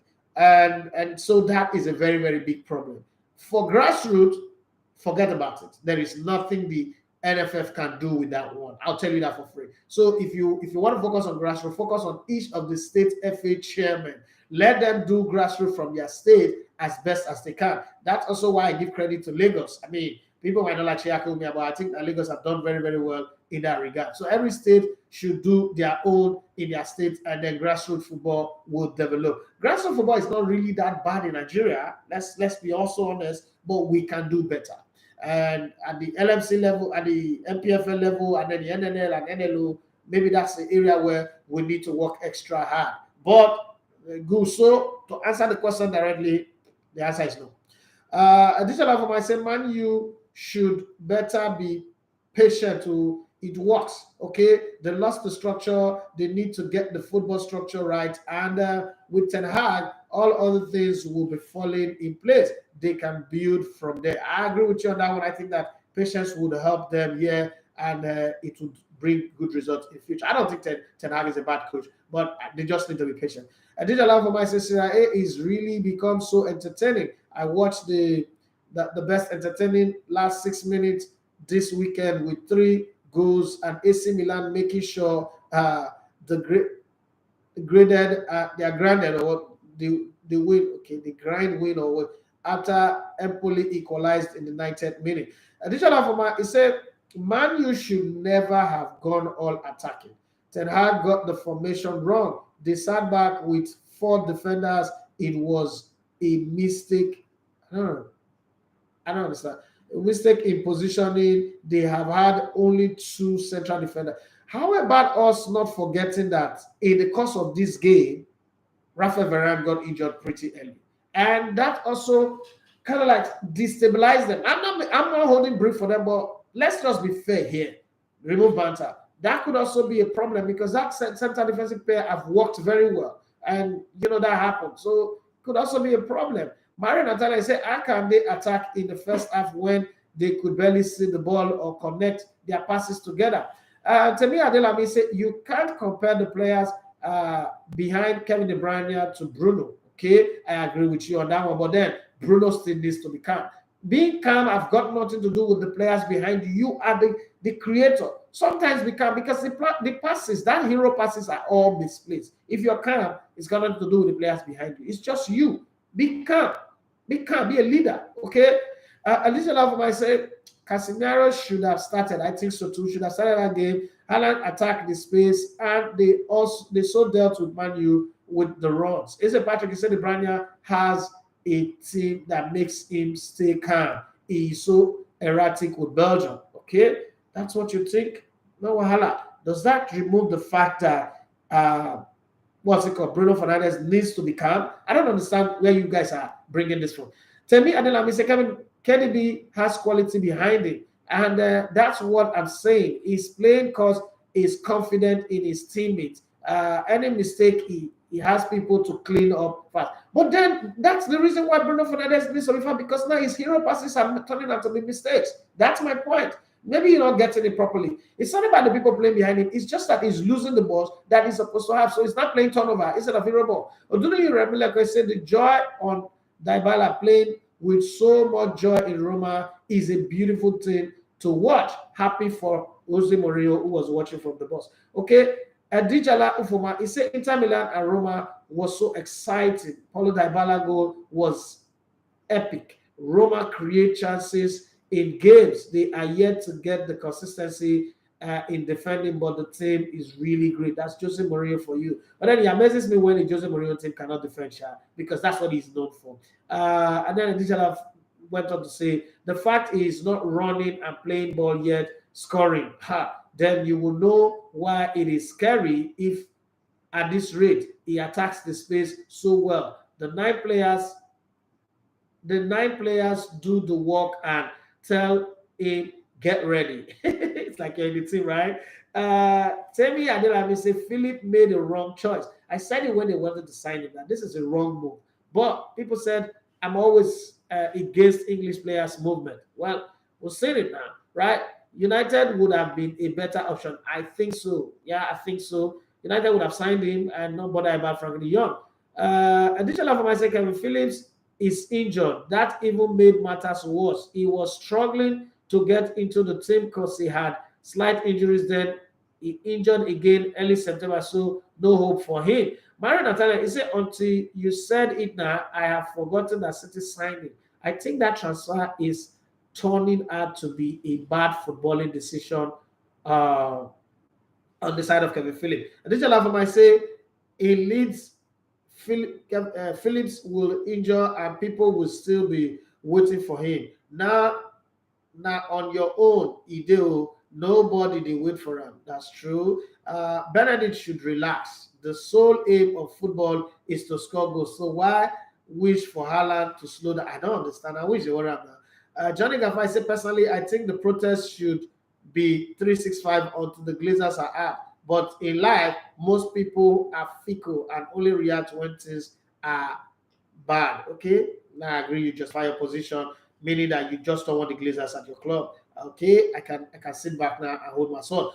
As Patrick said, honestly, I just don't get it. I just don't get that part of it. If it would not be a good defender, he would play. I cannot just tell him, you get the ball, wait there, club's words. Okay, I hear you. As Patrick, he said, there are stories out there that say Trent is not a good defender. That is not true. He is a good defender. He would not be playing if he was not. He does not defend 100%. What is that? What do you show me? Like the one why here for the press conference. So I know they hear what we're all. As a Patrick, you think say because you're a Liverpool fan and your English they better pass man. When you want to defend your player, defend him with his asset. Don't come and say he does not defend 100%. That is a wrong statement because you see, I'm a media person. This is how media work. We will take the part that resembles what Southgate has said. All this other part that you're saying does not make sense. You will take the part. They will cut it. That soundbite of he does not defend 100%. That's cut that place. Put it in the news. That's the place that I've been rotating across British news since. So all this you're trying to defend it. You accept sometimes. My problem with football fans is accept that your coach got it wrong. The world not go end. We'll go move on past it. But you're trying to defend it and you're still exposing the coach. That for me is rubbish. When you say a player goes to the national team and was done that, he comes back. Don't tell me he doesn't defend 100%. Tell me that without him, we wouldn't have won the Champions League. Without him, we wouldn't have won the league. Without him, Mane and Salah would not have won the highest goal scorer. If he comes out and say, name a defender that have had more assists than him, that is even had more assists than midfielder, and then count the number of goals that Liverpool have conceded. And remember that it is time with the English national team too. The English national team have gone on to the World Cup semi-finals and gone on to the Euros final. He may not be playing. He's played only 17 games under Southgate or so, but in that team. So there is nothing to come and tell me he does not defend 100%. That just kills the guy. Like, they do well, but he's a thief. Everything is bad. That's the conversation we're having. So if you bring in this quote, you're defending club and you're also throwing club under the bus. I don't get it. Sometimes when something is wrong, let's accept that, oh, he got it wrong. Again, I know club will come out and tell you English is not his first language, maybe he's taken out of context. But this one, he said he doesn't defend 100%. Why do you say that? The timing. You know how they say it's not what you said, but how you said it, and probably when you said it. That is very, very bad. So you're planning to go and propose to your girlfriend, and then that money, your girlfriend's father dies. Would you still go and propose to the girlfriend? No possible way. That's impossible. No matter how romantic and loving you are, you have to show empathy. You have to calm down like, oh no, my need does not supersede this one. Let's more. Let's keep it down. Okay? That's how you do it. But you're coming out to say that he doesn't defend 100%. That's throwing him under the bus. And so I don't care what you try to defend. Is it Patrick? Your club is wrong. I know that the kind of success you've seen under him will never make you see your club as doing something wrong, but your club, they talk anyhow. They talk yayapu most times. And this is one of those. Okay? And this Alabama, he said, that is what I wanted to say. Varane injured, and while on sideline, I started seeing a Danish man marking Haaland for corner kick. The Man City man saw and immediately took advantage for the second goal. Yeah. Okay, the Olariwaju, he said, I'm good, bro. Now, walk, it's been a while, truly. Okay, additional Alfama said immediately they scored the third goal as Varane entered.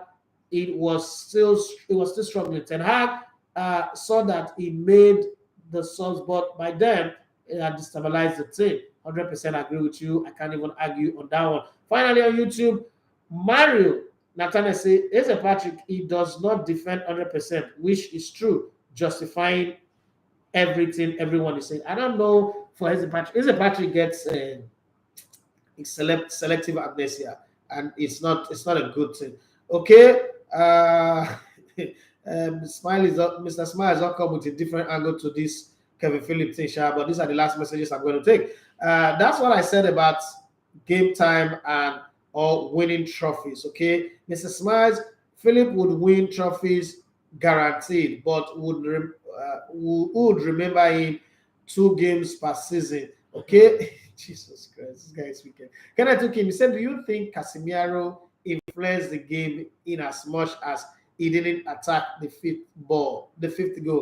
I think he did. I thought he brought in a bit of stability for them and then pushed back Man City and also gave Man United a chance to go for. But there's a whole lot of argument to this whole talk because Man City was not leading 4-0. Would they have played, with the back foot? Would Pep Guardiola make all that substitution that he made?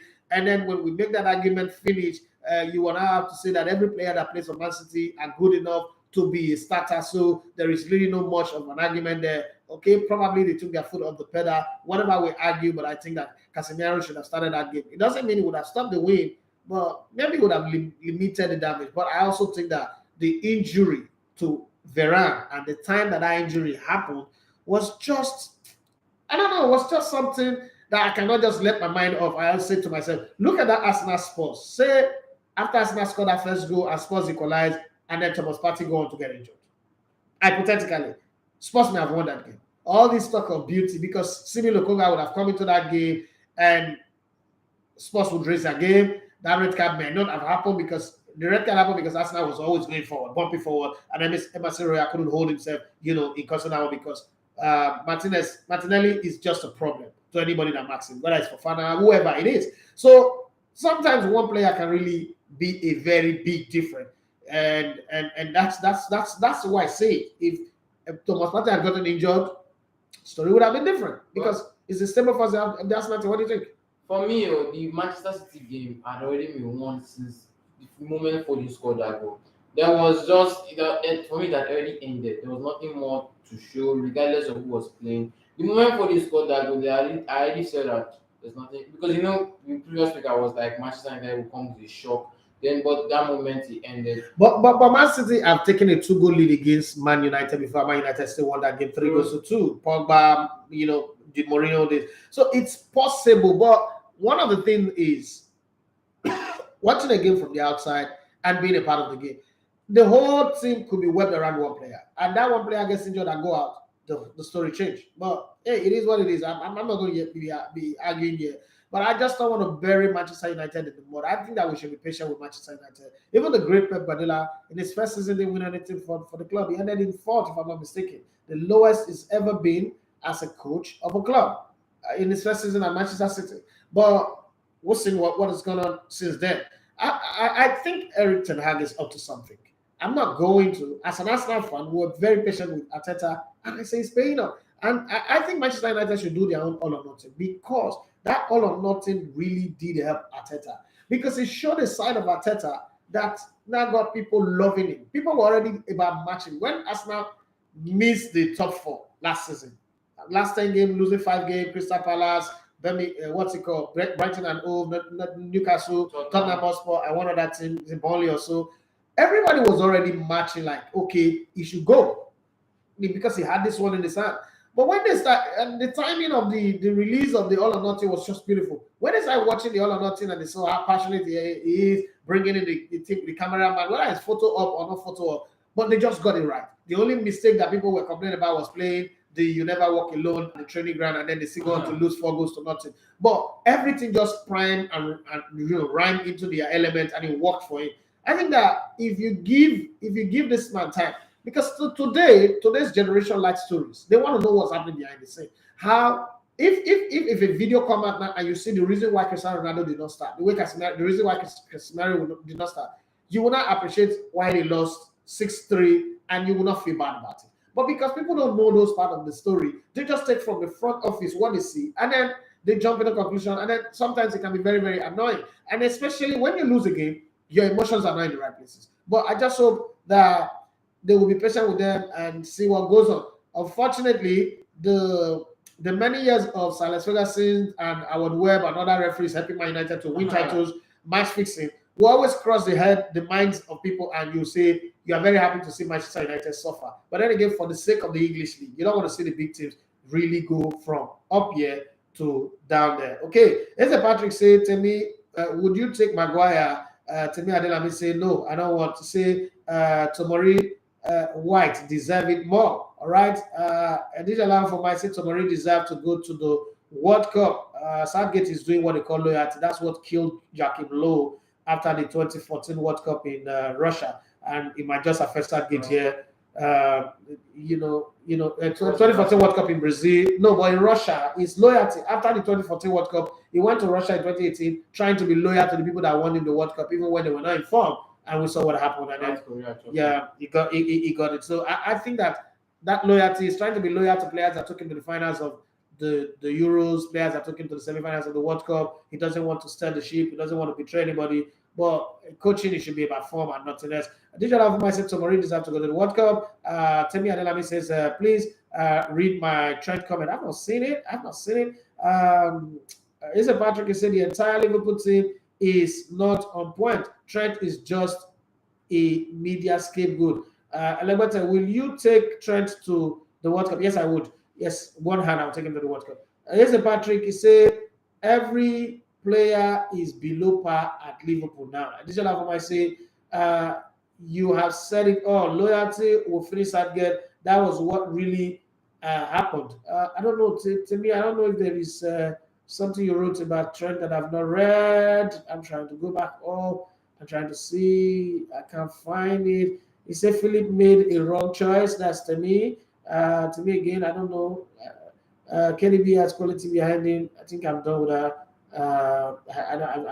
I think I'm done with that. Okay, Kenneth. Okay, he said, do you think Casemiro influenced? Okay, I've read that one before. Iowande Samuel, he said, hopefully Trent does not defend in their next match so that Martinelli can tear him up. Okay, next Sunday we'll see that.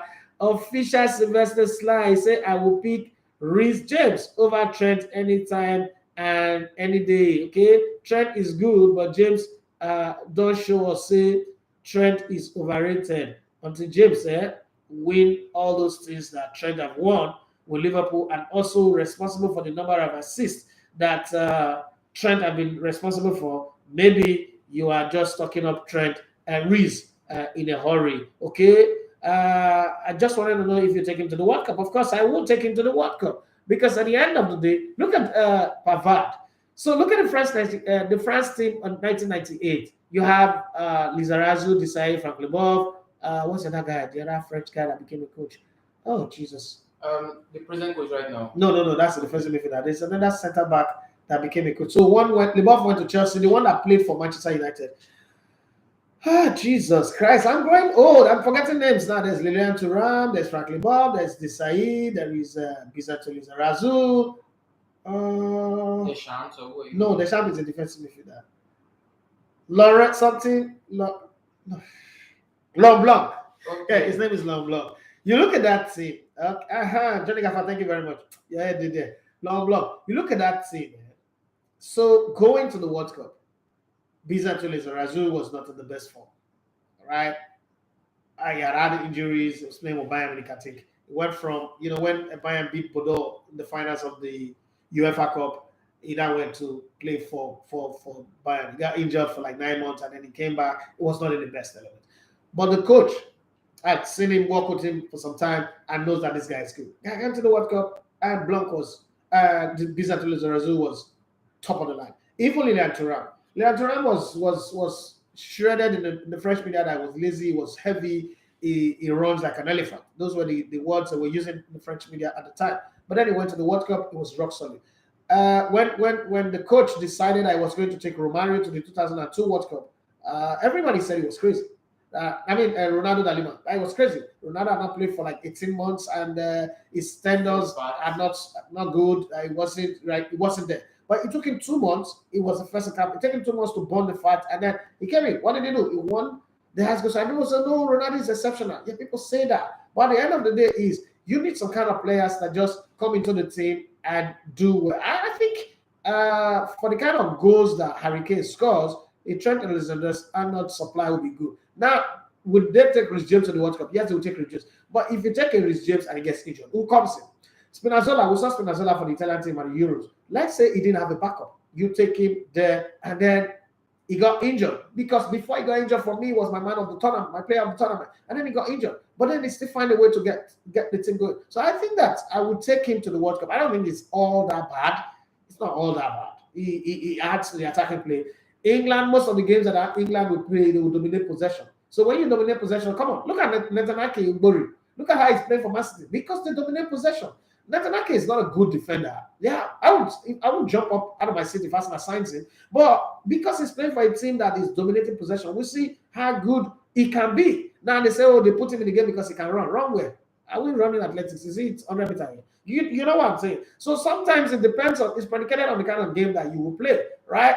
Johnny Gavassi Lamblanc, thank you very much. Eddie Jala says Lamblanc. Like I say, make them shall do give away for us this weekend. My club problem with that. When instead them work for them, we know hear word. The boy, na a good pass. Okay, I agree with you with that one. Steven, he said Blanc. I don't know. I say Man City versus Arsenal will be interesting. Though I know they may win. They will beat us. I'm not even putting my mind anywhere there. They will beat us, and if they beat us, it's okay. My own is the gap between Spurs and Arsenal. Should continue to be like 6-7 points, so that by the time we go and lose to Man City, and I'm hoping that Arsenal can just surprise me and beat Liverpool. Just surprise me and beat Liverpool. Once that is done, okay, anything can go from there. No problem. I think that Arsenal are in for a good ride. My problem is I don't want us to go to the World Cup and be outside of the top 4. We should be there, in and about, first or second. So when we come back on Boxing Day, we start to play a game, we rejig the engine, we might struggle, but we shouldn't struggle and fall out of the top 4 because that runoff of game going into the new year, it's going to be crazy. But, I mean, this is where we draw the curtain on the show. But before I go, let me ask you, Arsenal have not had their perfect right fullback playing Ben White on the right side. Do you think that Ben White being shafted to that right side have affected his opportunity, his chances of making the English national team to the World Cup? Well, I don't think the English national team is a big fan of him, although he has been impressive right from starting centre back. Although this right back drafting, I don't think is a very best for defenders. We know some people who draft from centre back into right back and just. But you got Tomiyasu was injured. Yeah, Tomiyasu has been injured. I wouldn't have a backup right full back. Who is Cedric Suarez? He's a right back now. Is that an Arsenal player? He's an Arsenal player. No, he works for Arsenal Fan TV. Okay. But it just happened. It just happened. But I don't think it's the best for him. I don't think so. And it's really hurting his chances. And if you look at that right back. But wait, who would take Maguire ahead of Ben White? What sense does it make? I don't know. Whether you shaft him to the right or not, who would take Maguire ahead of Ben White? It just has to happen. It just has to happen. Only Southgate. English coaches, when I say they're not good, you say I'm lying. Ugochukwu Iriogbo, he said, what can you say of Nigeria's 4-4-2 formation? Our player skill set fit a 4-3-3 better. Now, the 4-3-3 gonna try to play well of and say the system not good, better change up. When that 4-4-2 won you against Egypt, won the first 3 group games in the Nations Cup, were you guys not jumping up? So where did he go back? It's the same 4-4-2 that beat Satoma and Principal 10 goals to nothing. So where are we here? Where are we here in this argument? Is it that once we lose, we find something to argue against? Tony Jesse said Trent Alexander-Arnold is a very good player. I don't know if he is eyeing Southgate daughter. guys are mad. Okay. Ugochukwu, he said at the crossing, Ugochukwu went and said, we not get wingers where Sabi cross. Okay, you guys just discover. Not gonna talk say at the hit what you call it? Chukwueze and Moses Simon. Not gonna talk for a year. When I talk say no Sabi, when I say they hit the boy and the beef man. Somebody who had the guts, right? He said I don't like any Igbo boy in the team. Meanwhile, Kenneth Mira is my friend, but they sound like an Igbo boy in the team. Okay, and I know we friendly did this, an Igbo boy. I've never said anything wrong about him. And once they won't argue, they don't get any points, they'll bring trial. Well, this is the point where we draw the curtain on the show. Like I said, we're going to be extended because it's a public holiday. 1 hour 35 minutes have been very, very beautiful. Thank you very much, Benedict, for coming in and coming through again on the holiday. Let me just say thank you to everybody who was on the show today. Your comments were very, very many and beautiful, lovely as well. Ruben Chidi, he said, your wife, my wife, na Igbo woman, no. I don't understand. People, all my children get Igbo name, and then they say I hate Igbo people. I don't understand. Like, sometimes when people say this thing, I'm like, where did you uproot this thing from? That's the other day I just wrote something. I said, Peter Obi should be checking his facts before he comes out so that they don't use it against him. Somebody say, I don't like Igbo people. I don't get it. Let's not be playing this tribal card. It doesn't work for me anyway. Benedict, any last words? What do you think about the Ghana go against Christopher? That was beautiful.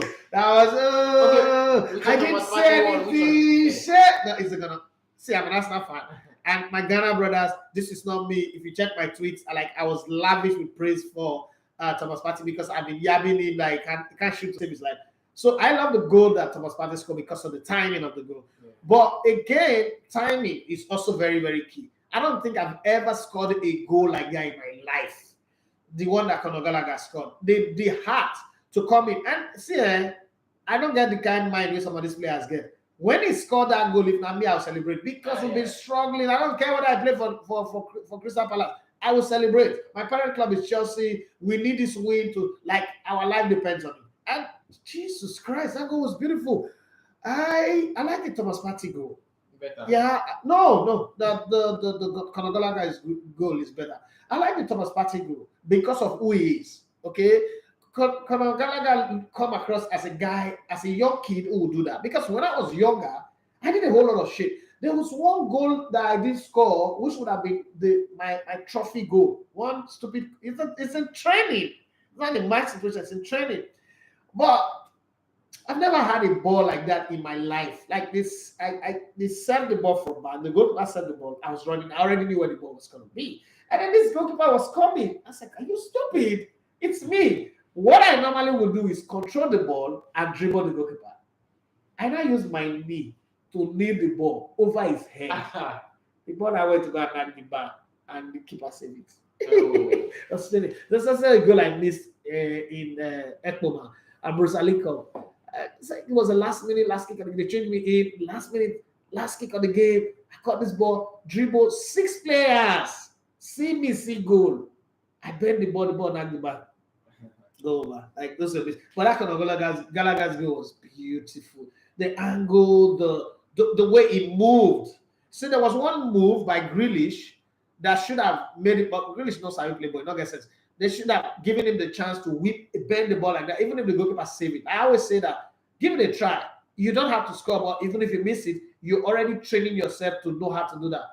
You know, he made some very beautiful Robbie Pires move, and then the ball went to lose. I was like, oh God, this Grealish again. Well, I think I'll pick Gallagher's goal ahead of Thomas Partey. As my fans, don't be angry with me. My Ghanaian brothers, don't be angry with me. It's not because I don't like Thomas Partey. It's just that I think that the time, the moment, and then the fact that he's a small boy, he's a kid, and to be able to try something so audacious when they are drawing and they need a win, and you know every other senior player will be asking for the pass, and he was able to do that. And he executed perfectly. Whoa, that was beautiful. When he shot the ball, I was like, no, because in between that moment to the end, Chelsea had about 6 chances. Yeah. Towards, and all of a sudden, first of all, the length of, because at that point in of that point in that moment, he needed a clear goal opportunity where it's going to be like the one Aubameyang scored early into the game. That was a clear one, but that was too much. No, the body Aubameyang turning again. Well, that's typical Aubameyang anyway. I'm not surprised at that one. But that thing that Gallagher did,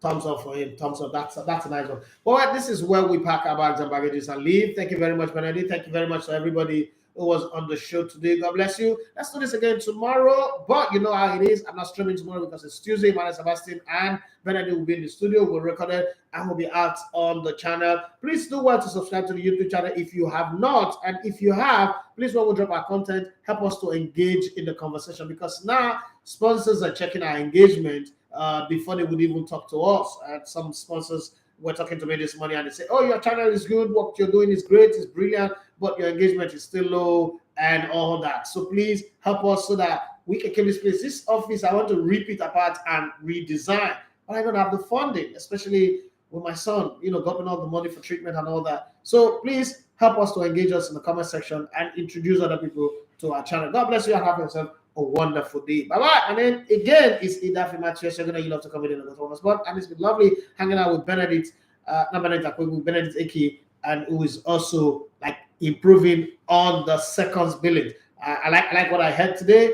Just hope that will continue like this. All the disappeared. Thank you very much for that. Nice one, Benedict. Say bye-bye to your people. Bye-bye. Please follow me on Instagram at Benedict Eki1 and subscribe to my YouTube channel at Benedict Eki. And please follow Elevators TV Radio, because if the more they get better, it may be better for me too. Yeah, that's true. Right, guys? Bye-bye and have yourself a wonderful day.